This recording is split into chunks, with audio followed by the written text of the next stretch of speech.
Bonjour et bienvenue dans Mindways. On a tous, un jour, rempli un test de personnalité. Le MBTI, le Big Five, le DISC, le PAPI ou encore l'énéagramme. Autant d'outils devenus incontournables dans le monde du coaching, du recrutement et même du développement personnel.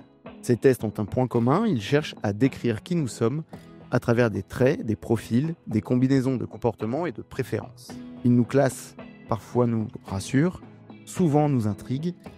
Ils mettent des mots sur nos façons d'agir, de penser, de ressentir. Et pourtant, malgré leur précision, leur popularité et leurs décennies de recherche scientifique, les questions persistent. Ont-ils des biais ? Peuvent-ils vraiment saisir toute la complexité d'un être humain ?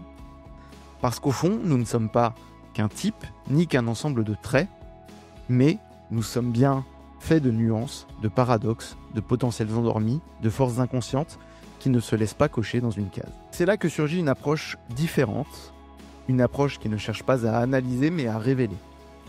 Un modèle conçu pour faire apparaître ce qui échappe aux tests classiques, ce que vous ignorez savoir faire, ce que vous n'assumez pas encore être, mais que votre inconscient exprime déjà.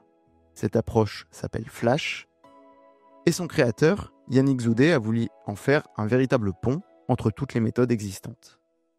Aujourd'hui, dans Mindways, on plonge avec lui dans ce modèle qui promet de mettre en lumière vos talents invisibles et peut-être de changer votre manière de vous percevoir instantanément.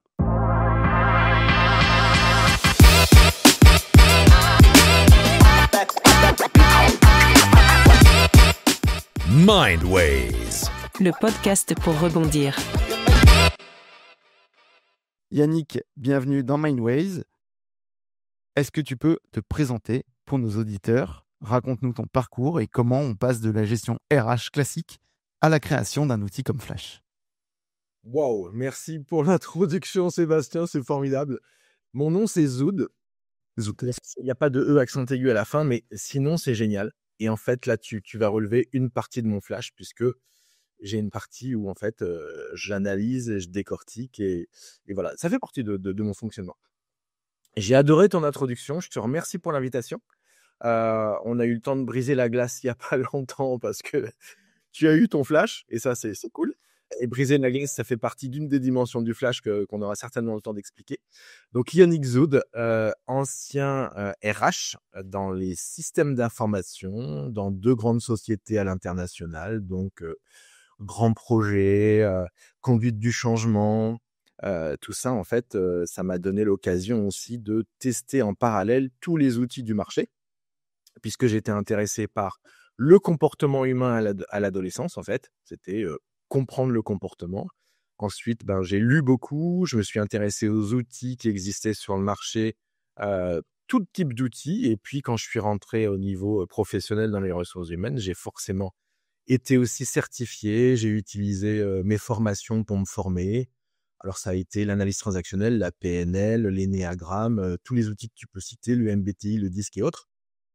Et en fait, tellement passionné par ça, en fait, j'ai cherché les liens qu'il pouvait y avoir entre eux, puisque je voulais pas avoir qu'une seule facette avec une seule vision des choses, mais bien quelque chose de global, quelque chose de holistique qui serve à la fois pour le monde du recrutement.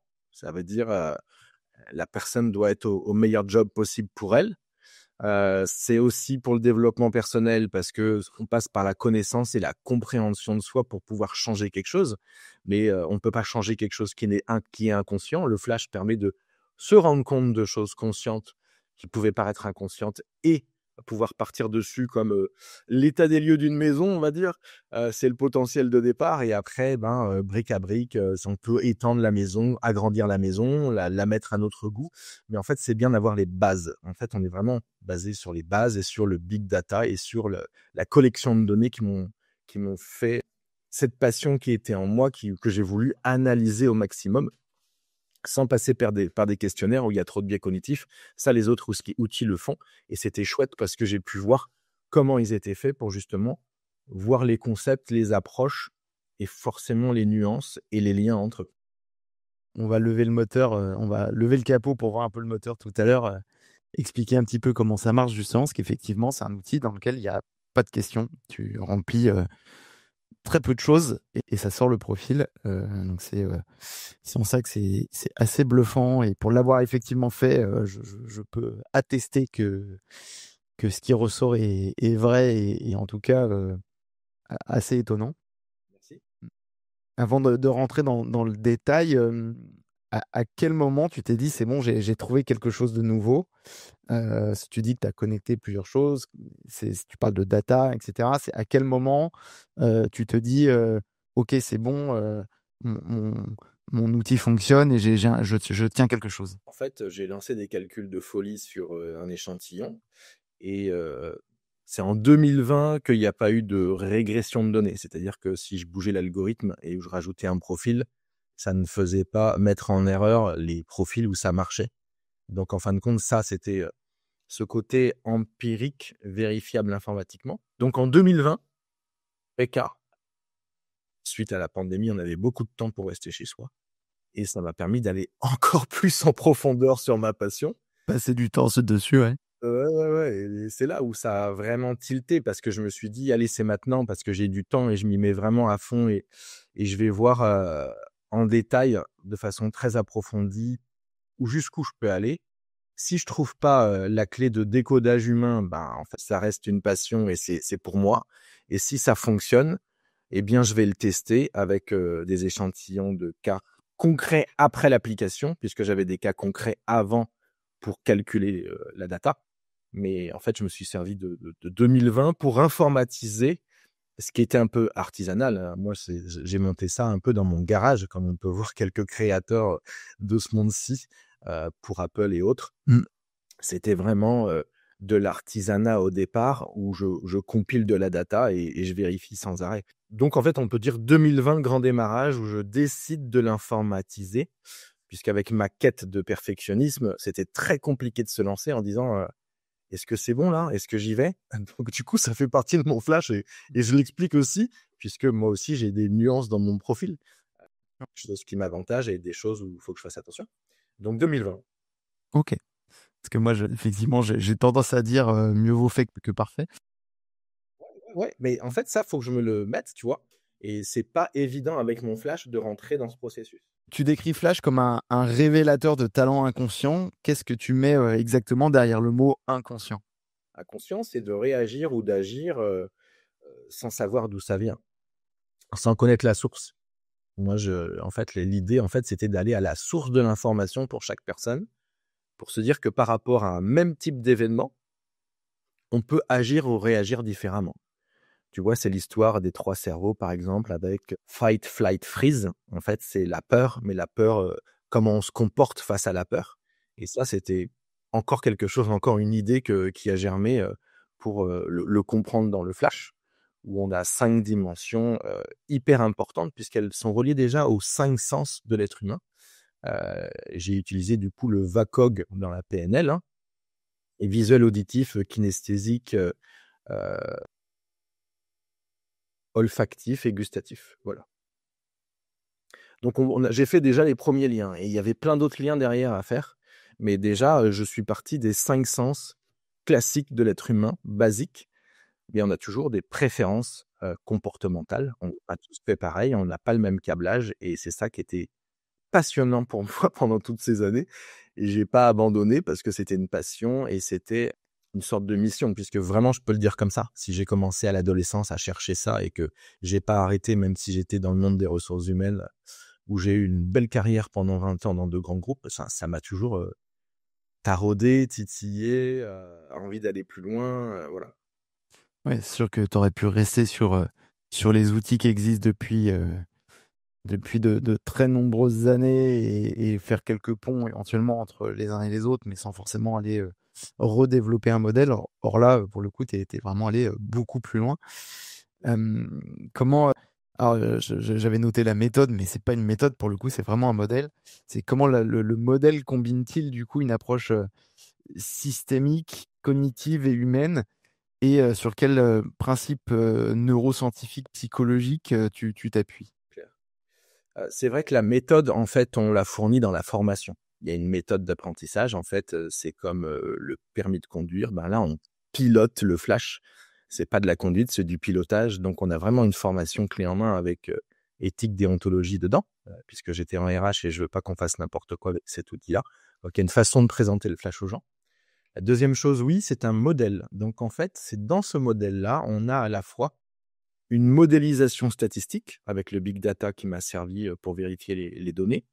Et puis, je suis parti des briques réelles, c'est-à-dire que j'ai observé les résultats des comportements réels pour beaucoup, beaucoup, beaucoup de personnes.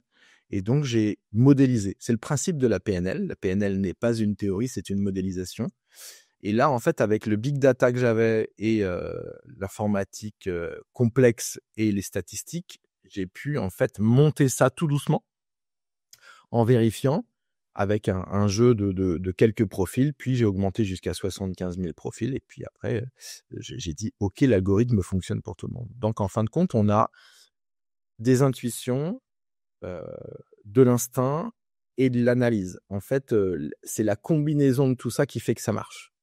C'est-à-dire qu'il y a des outils qui sont hyper analytiques et pour moi trop enfermants, qui mettent dans des cases et ça, c'est dommage.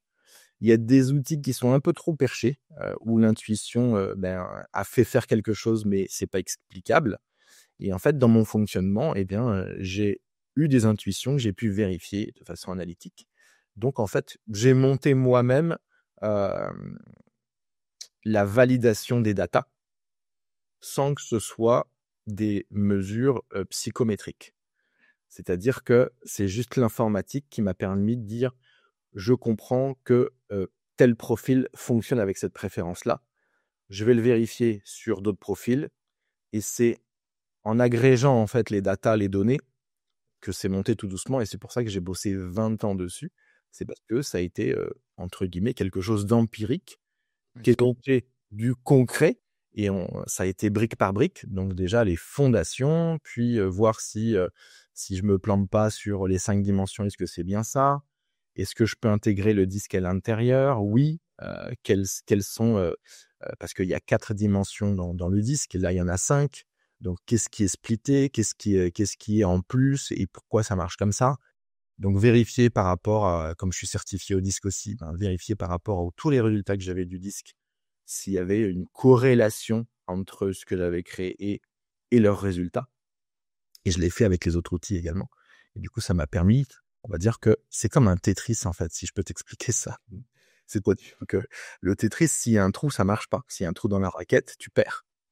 Donc, c'était construire la base, ça s'emboîte bien, puis construire la deuxième base. Puis si jamais dans la troisième base, il y a quelque chose qui fait que ça déconne, on redescend à la deuxième base. Et donc, en fait, c'est pour ça que c'était l'itération. Une itération empirique et au fur et à mesure, ça se construit, quoi.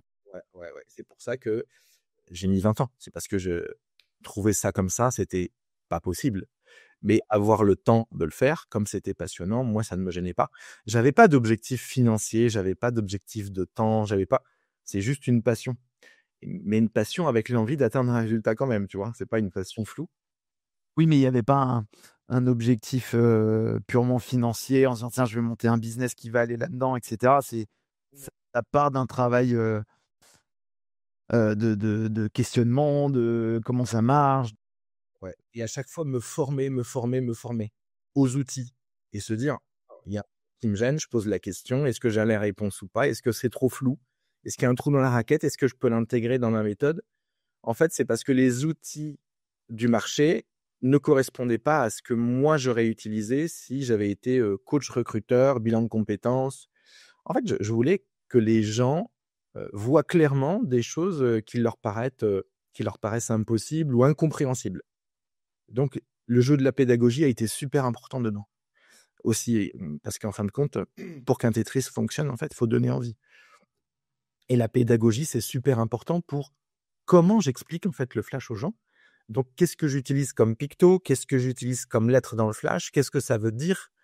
Donc, Einstein disait, si tu es capable de l'expliquer à ta grand-mère, tu peux l'expliquer à tout le monde. C'est le cas. Et le flash est utilisé aussi par des coachs sur des enfants en difficulté scolaire qui ont 8 ans et ils comprennent en fait la pédagogie qu'il y a derrière le flash. Ouais, et puis on va y revenir sur le fonctionnement. En fait, comme il n'y a pas de questions, il n'y a pas de... En fait, on peut le faire à n'importe qui. Peut-être tu nous expliqueras, il y a peut-être des limites, on verra, mais en tout cas, à ce stade, effectivement, il n'y a pas de questions, contrairement à ce qu'on peut avoir avec un disque ou ce genre de choses.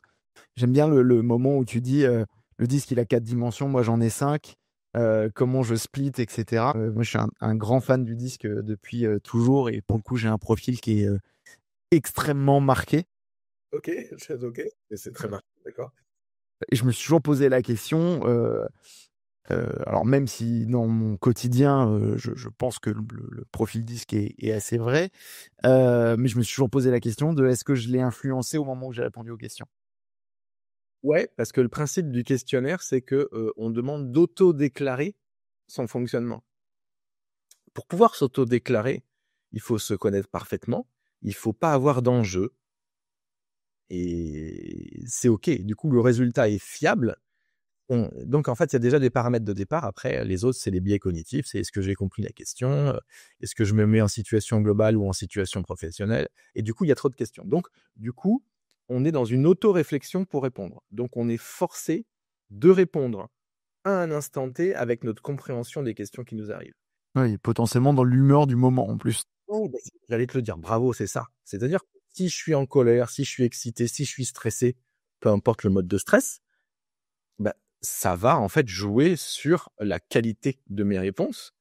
Et en fait, l'algorithme, va prendre en compte forcément, la réponse aux questions.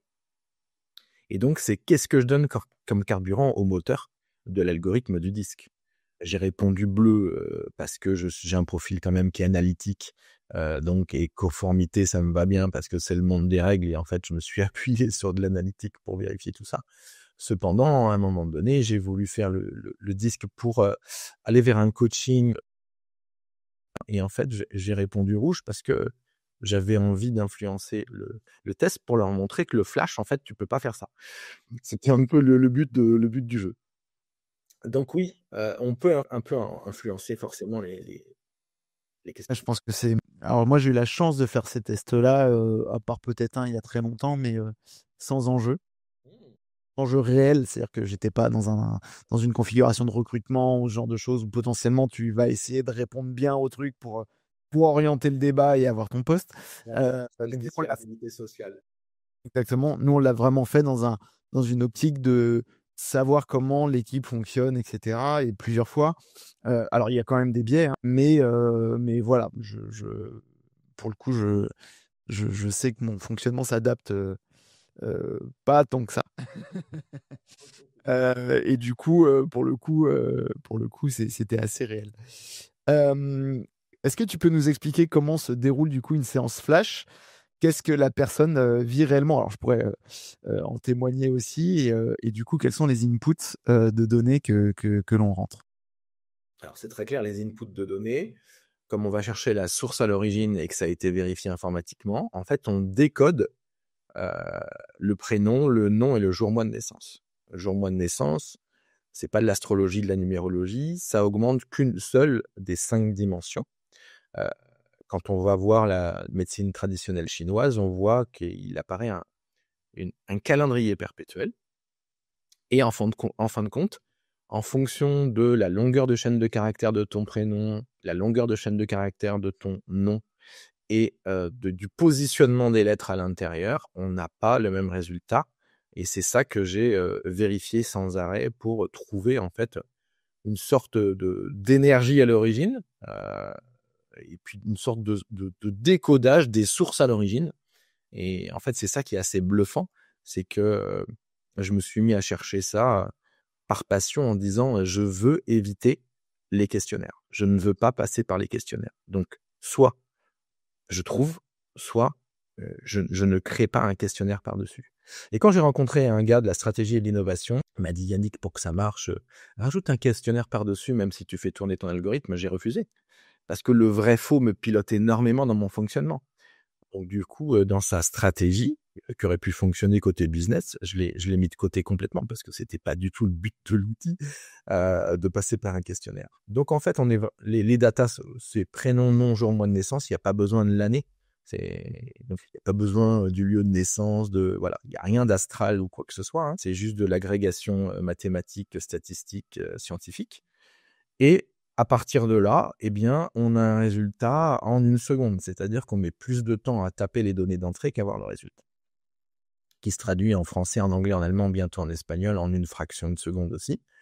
Et après, on a tout un profil. Donc toi, tu as eu le profil pro, il existe aussi un profil de croissance personnelle. Mais je pense que la première étape, c'est super important de savoir quel est le bon job pour nous, comment je fonctionne avec une équipe. Et donc, c'est le côté professionnel qui m'a titillé le plus, en fait, quand j'ai testé les outils dans le monde du recrutement, où je me suis dit, attention, il peut y avoir des problématiques de résultats. Et en fait, dans l'étude suite au livre de Mark Murphy, Hiring for Attitude, en fait, j'avais regardé les études qui avaient été faites. Et en fait, les erreurs de recrutement de 6 mois à 1 an et demi, quand la personne ne fait plus partie de l'entreprise, on n'a que 11% qui ont fait que c'était des hard skills, c'est-à-dire des compétences dures sur je me sers des logiciels, je sais utiliser ceci, je sais ça. Et les soft skills représentaient donc 79% des échecs dans le recrutement.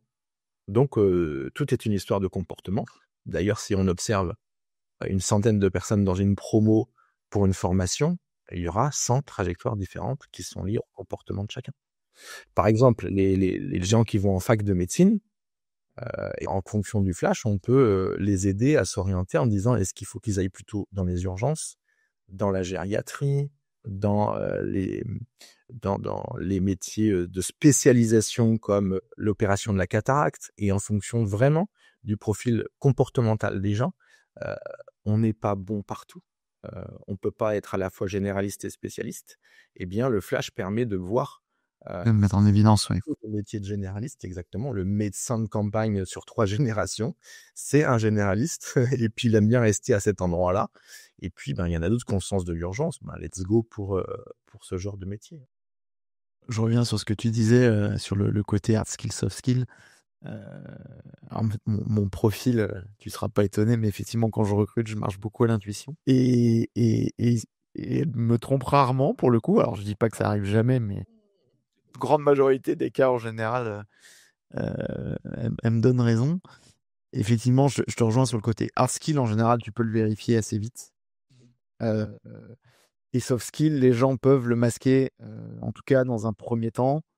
Très rapidement, le naturel revient au galop et donc ils finissent par se faire rattraper et on se rend vite compte de ce qui va pas. Alors après, ça peut ou pas se corriger, ça c'est des cas différents, mais effectivement, on peut masquer un certain temps et aller contre nature, entre guillemets, sur les soft skills, mais il y a un moment où en fait ça demande trop d'énergie et les gens reviennent à leur format, à leur fonctionnement normal. Et c'est là où en général il peut y avoir un clash. Dans le masque, en fait, j'appelle ça un comportement d'emprunt.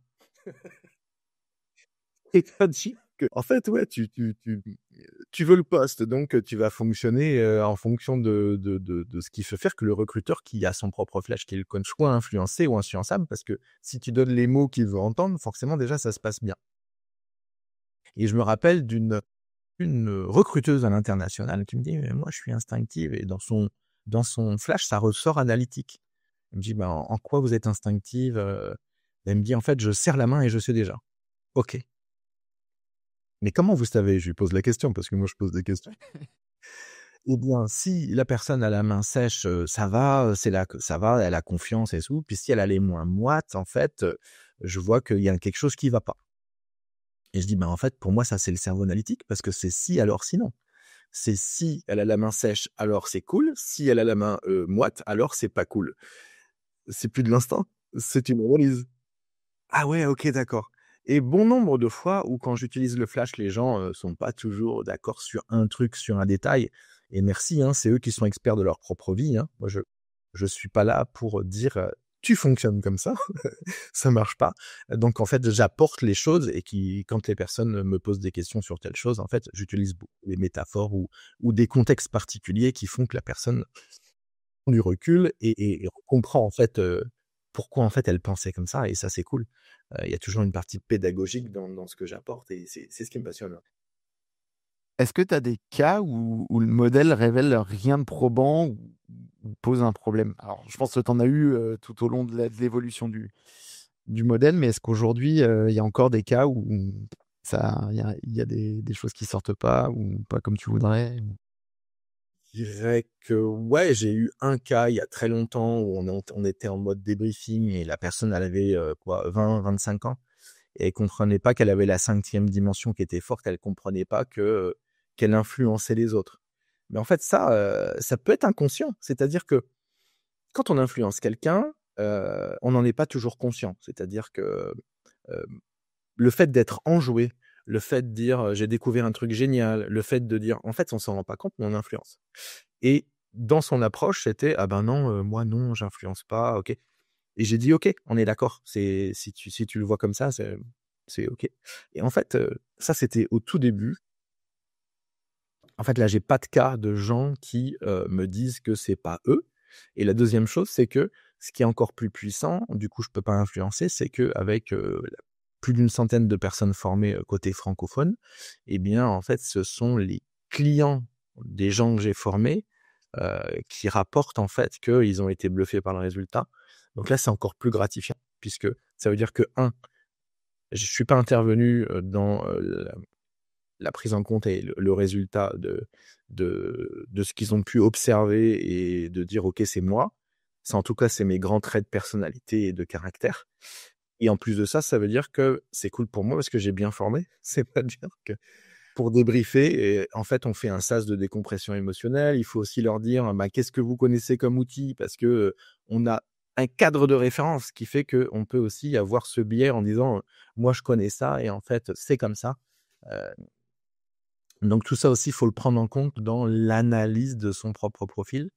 Donc c'est bien que la personne elle soit cool pour recevoir les informations et que la deuxième chose, donc qu'il n'y ait pas d'enjeu, qu'elle soit cool au niveau émotionnel et qu'elle n'ait pas trop de cadre de référence qui pourrait en fait, comme l'outil est disruptif et qui reprend différents concepts, c'est rigolo parce que quand je fais un débriefing de flash d'1 heure et demie, les gens me disent « Ah ben je vois MBTI dedans, ah ben je vois la PNL dedans, ah ben ouais, mais en fait tu vois parce que tu as appris ça comme ça. » Du coup, je montrerai des images dans la vidéo pour ceux qui écouteront ou qui regarderont le podcast en vidéo. Sinon, je les invite évidemment à te contacter pour faire leur flash. Est-ce que tu peux expliquer du coup les 5 dimensions, comment elles se représentent? Donc le fast, limit, assemble, slice et hello, pour expliquer un petit peu aux gens ce qui se cache derrière ça. Tu parlais des 5 sens. Euh, pour que ça soit un petit peu plus clair pour les gens qui nous écoutent et comment après dans l'analyse que tu fais, pour expliquer comment ça se passe, le résultat tombe avec des pourcentages et derrière il y a des associations de ces différentes dimensions qui permettent de donner des orientations plutôt sur tel ou tel métier ou sur tel ou tel mode de fonctionnement. Du coup, est-ce que tu peux nous expliquer ça? Très bonne question, merci Sébastien. Du coup, Flash, c'est un acronyme. Je voulais que ça serve pour les Français et les Anglais. Donc déjà, ça parle. Après, le F et le H sont à l'extérieur parce que c'est la partie extraversion, proaction. Et puis à l'intérieur, les 3 centrales, c'est la réaction. Donc ça n'a pas été placé au hasard. Fast, c'est l'olfactif. Voilà, pour le VACOG. La deuxième, elle s'appelle limite. Je l'expliquerai après, mais c'est la partie visuelle. La troisième, assemble, qui est la terre, c'est la partie gustative. Tous les aliments viennent de la terre, c'est simple. La 4e dimension, elle est auditive. C'est le slice du flash. Et puis, la dernière dimension est kinesthésique. C'est le H de Hello. Donc là, en fait, on a comme point d'entrée déjà la partie VACOG de la PNL. Fast, c'est une dimension sur laquelle on va voir quelle est la vitesse de la personne pour atteindre un résultat. Ce qu'il faut savoir, c'est qu'entre 30 et 70%, les dimensions, elles sont bien gérées en fonction du contexte qui le demande. Et là, les gens ne comprennent pas toujours ce que c'est ça. Mais on pourra voir plus loin. Au-dessus de 70%, c'est une autoroute comportementale, c'est-à-dire qu'on a tendance à l'utiliser peu importe le contexte. C'est naturel, c'est facile. Donc, c'est à la fois un talent et c'est aussi une zone de turbulence émotionnelle. Et puis, en dessous de 30%, comme il n'y a pas de bon et mauvais profil, bon et mauvais, ça fait partie d'une dualité de l'ego, donc je ne veux pas entendre parler bon ou mauvais. Qualité et les défauts en recrutement, c'est quoi? Et du coup, en dessous de 30%, c'est des dimensions qu'on va pas chercher régulièrement.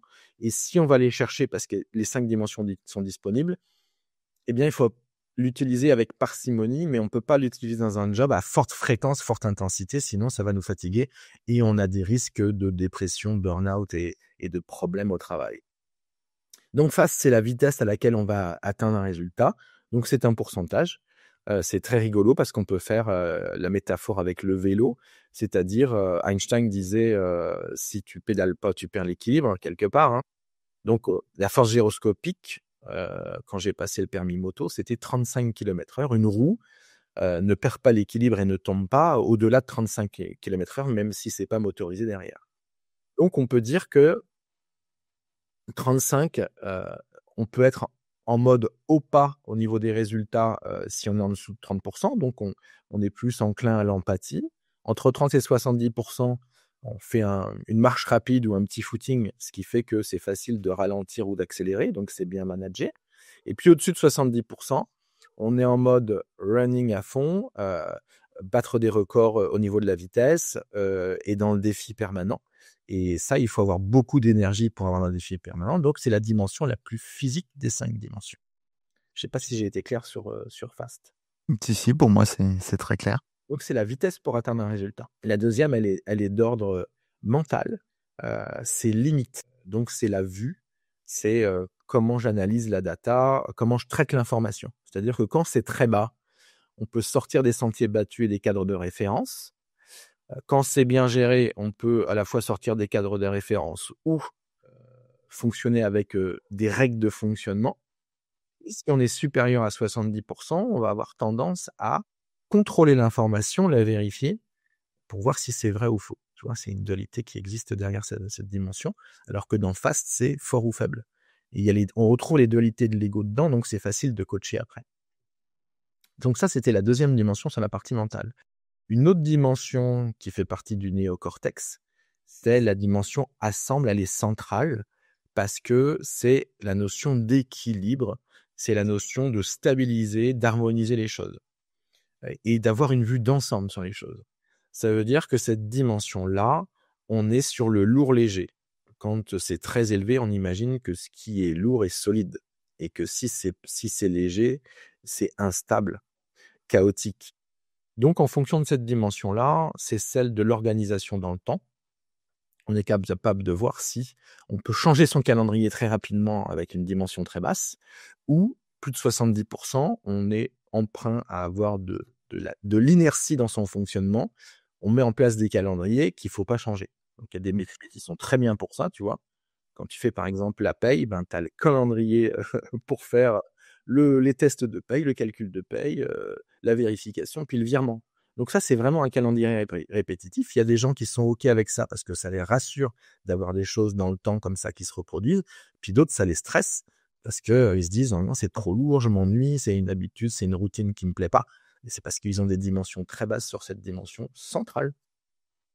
Ça doit expliquer mon aversion au procès. Globalement, ça peut être ça, parce que en fait, c'est peut-être lourd, enfermant. Complètement. Mais pour ceux qui n'ont que l'audio, j'ai une dimension très faible sur Assemble, justement. Et donc, effectivement, moi, les trucs lourds me fatiguent beaucoup. Imagine. Puis ça va à contresens d'une créativité, parce que c'est le basique, le terre-à-terre, le concret. Voilà. Donc, ça a ses limites aussi. Merci pour ça, pour ton feedback, Sébastien. Donc, du coup, FAST, c'est l'action, limite le plan d'action, assemble l'organisation dans le temps, les jalons. Donc, ces 3 dimensions-là, elles sont plutôt d'ordre interne. Et puis après, on va passer aux 2 dernières dimensions, Slice et Hello, où on est de l'ordre de l'interaction avec les autres. Puisque Slice, ça veut dire trancher en français. Donc, c'est la qualité des relations qu'on recherche quand c'est très élevé. Et Hello, c'est la quantité des relations qu'on recherche quand c'est très élevé.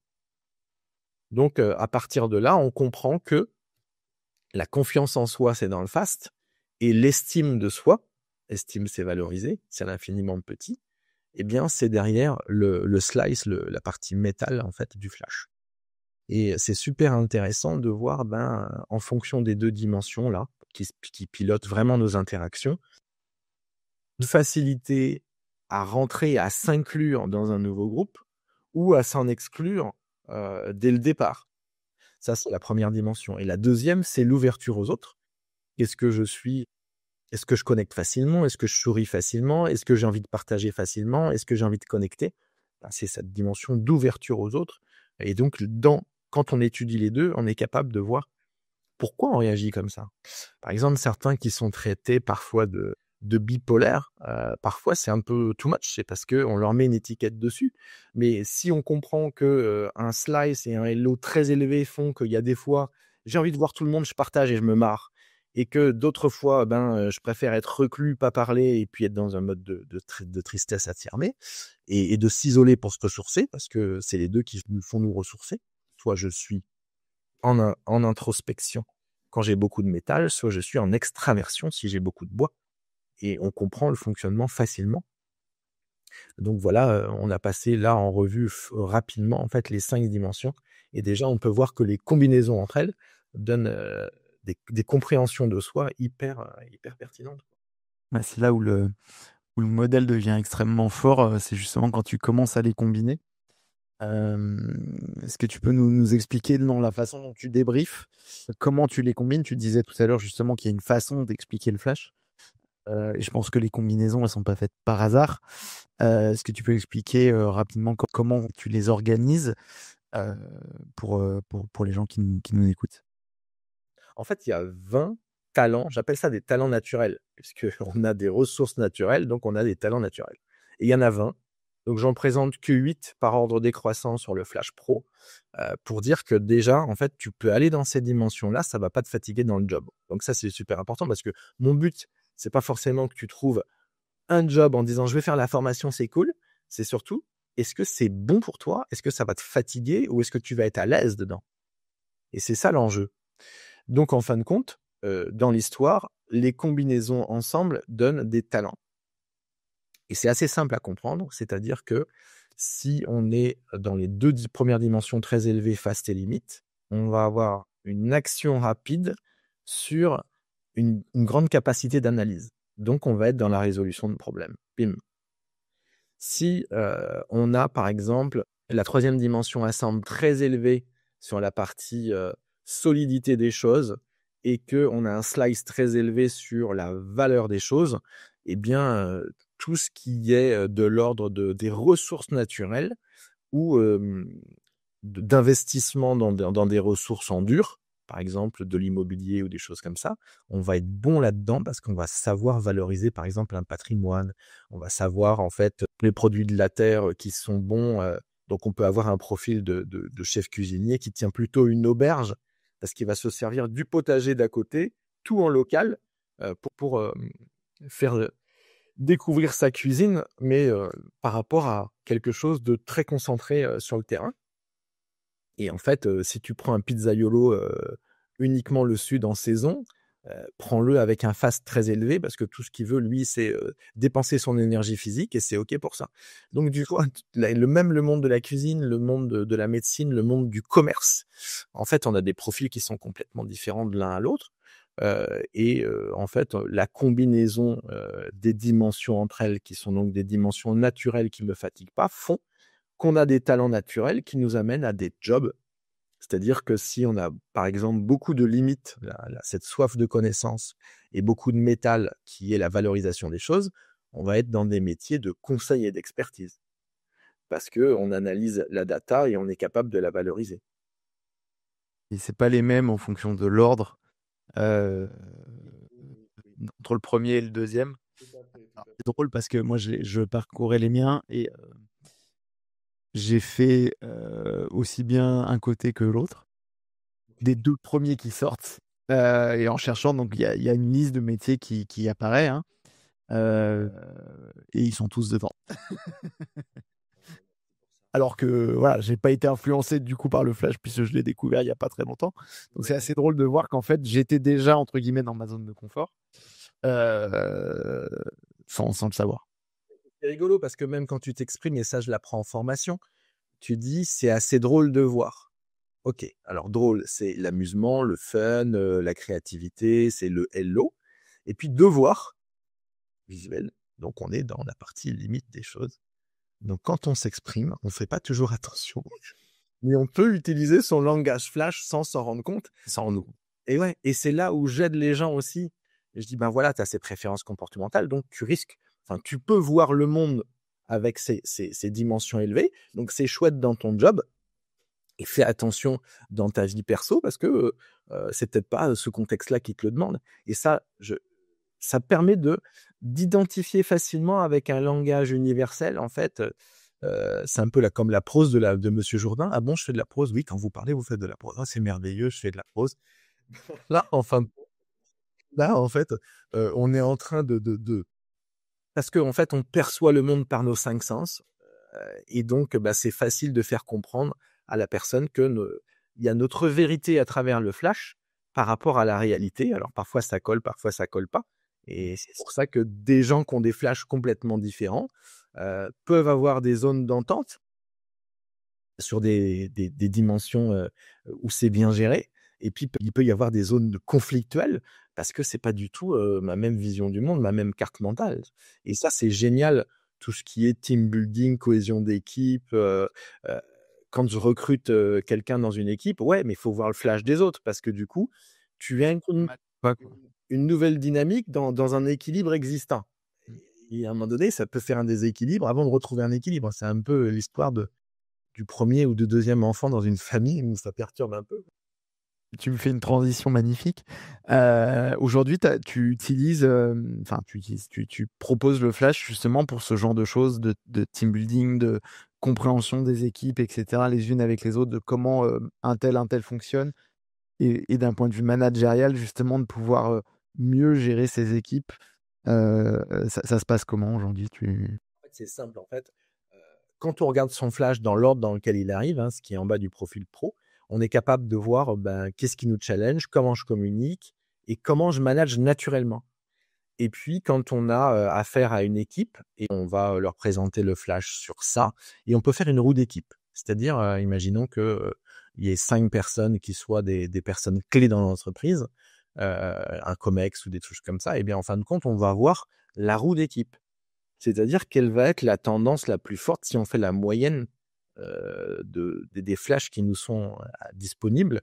On peut avoir une tendance à la nouveauté pour sortir un nouveau produit. Ça, c'est le H de Hello. Mais si tous les flashs des gens sont vraiment bas dans la dimension Hello, eh ben, soit on prend quelqu'un qui a ce côté innovant, nouveauté, dynamique de quelque chose d'incroyable, soit on fait venir un prestataire extérieur qui a ce flash-là pour nous aider à changer notre vision, par exemple, à voir les choses autrement. Et donc, c'est puissant parce que ça parle à tout le monde et c'est facile, c'est un langage universel pour moi. C'est-à-dire que tu comprends visuellement, en fait, les 5 dimensions, une fois que tu as expliqué la définition, dans n'importe quel pays, ça passe. Parce que, en fin de compte, C'est universel. parce que là, on parle des 5 sens, mais derrière, en fait, les pictos font que si je te dis que l'eau, c'est l'information, le feu, c'est la vitesse, bim, après, les associations, elles se font facilement. Et du coup, on est capable d'amener un nouveau langage aux personnes en dehors de la langue qu'ils ont apprise pour justement faciliter la communication entre les personnes. On commence à arriver vers la fin. Aujourd'hui, l'outil, donc il fonctionne. Tu dois encore avoir des freins de certaines personnes qui disent mais c'est pas possible. Et pour l'anecdote, j'en ai eu moi il y a pas longtemps en parlant à des collègues qui me disent ouais, attends, avec le jour et le mois, mais il y a même pas l'année. Vous me prenez l'année, ok, pardon. Je peux la rajouter, hein. Pour la forme. Non, tu vois, et je dis non, mais honnêtement, c'est bluffant, etc. Et tu rencontres encore beaucoup de freins ou alors je sais que tu es en train de travailler au niveau des États-Unis, ils commencent à s'intéresser au truc, donc c'est que le chemin est en train de se faire, mais tu as encore beaucoup de freins ou de moins en moins? En fait, le scepticisme fait partie d'une peur. Donc, en fin de compte, je dis qu'il faut juste l'expérimenter et en parler après. Et souvent, c'est aidant de leur dire, OK, je vais vous acheter un bouquin pour bricoler et allez-y, débrouillez-vous, vous allez construire une maison. Ça ne marche pas. Ou alors, je leur dis, la vie, c'est une somme d'expériences et de rencontres. Et tu peux lire tous les bouquins, ça va pas t'apprendre pas vraiment comment communiquer avec les gens. Donc, c'est de l'expérience qu'il faut et c'est de l'interaction. Il faut le vivre. Pour moi, c'est une expérience à vivre. Et en fait, peu importe ce qu'on me raconte au départ sur parce qu'en fin de compte, c'est en profil du flash. C'est le profil flash qui fait que la réaction est comme ça. Si tu as affaire à un profil hyper analytique et que le hello est plutôt bas et qui est pas dans la nouveauté, ça m'intéresse. Du coup, même moi, avec mon profil, j'ai un profil plutôt sceptique. C'est-à-dire, tu m'apportes quelque chose, je vais vouloir le vérifier. Et si je n'avais pas inventé le flash et que quelqu'un d'autre m'aurait amené le flash, j'aurais dit, c'est bizarre ce truc-là. Comment c'est possible qu'avec quelques data comme ça, on arrive à un résultat déjà, je comprends pas. Je comprends pas. Et donc ça, c'est les profils très analytiques. Et en fait, si tu passes que par ton cerveau analytique pour prendre les décisions, tu rentres dans si, alors, sinon, et tu dis, si je comprends pas, alors je comprends. Ça peut pas marcher. C'est même jusque-là, ça va jusque-là. Parfois, on fait des raccourcis analytiques. Hein. Et en fait, non, en fait, il faut juste faire vivre l'expérience. Parce que certainement que tu en as déjà parlé, parce que ton hello, il est vraiment... Donc, c'est encore une fois que quand tu découvres quelque chose, tu as envie d'en parler. Et merci pour le podcast, parce que ça en fait partie. Et podcast, c'est... tu as envie de partager de l'information, quoi. Complètement. Et ouais, mais c'est ça. Et parfois, on fait un métier ou plusieurs métiers. Je sais plus, c'est slasher, je crois, quand on fait plusieurs métiers. Et je l'explique aussi quand les gens sont slashers.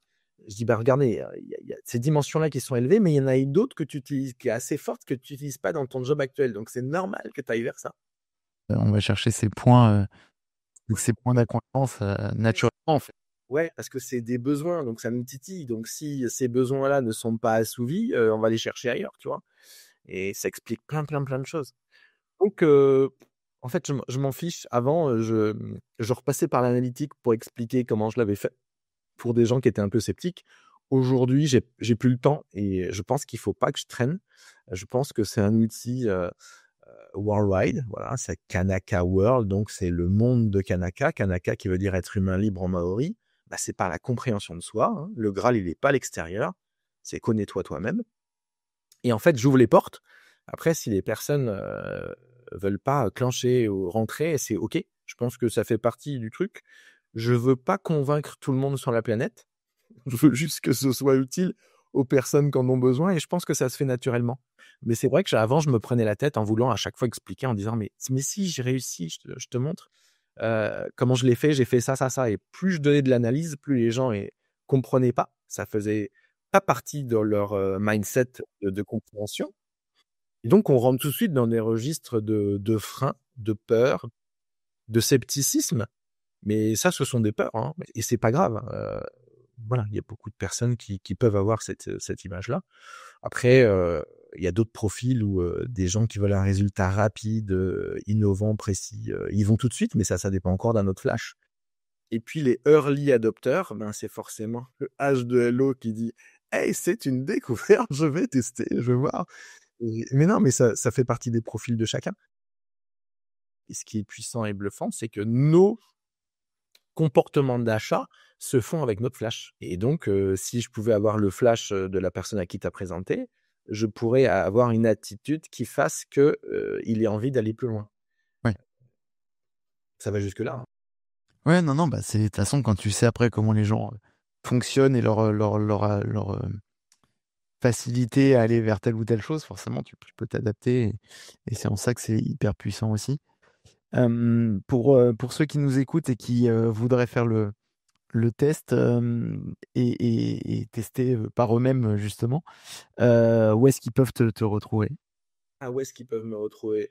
Donc, on a un site anglophone, mais qui se traduit facilement sur Chrome. Ça s'appelle kanakaflash.com. Et donc là, on peut prendre rendez-vous, il y a un calendrier, on s'inscrit et je fais le débriefing des gens rapidement et je leur offre le flash. Bon, après, si ton auditoire, les gens qui sont plus d'1 million, j'aurais peut-être du mal à le faire pour tous.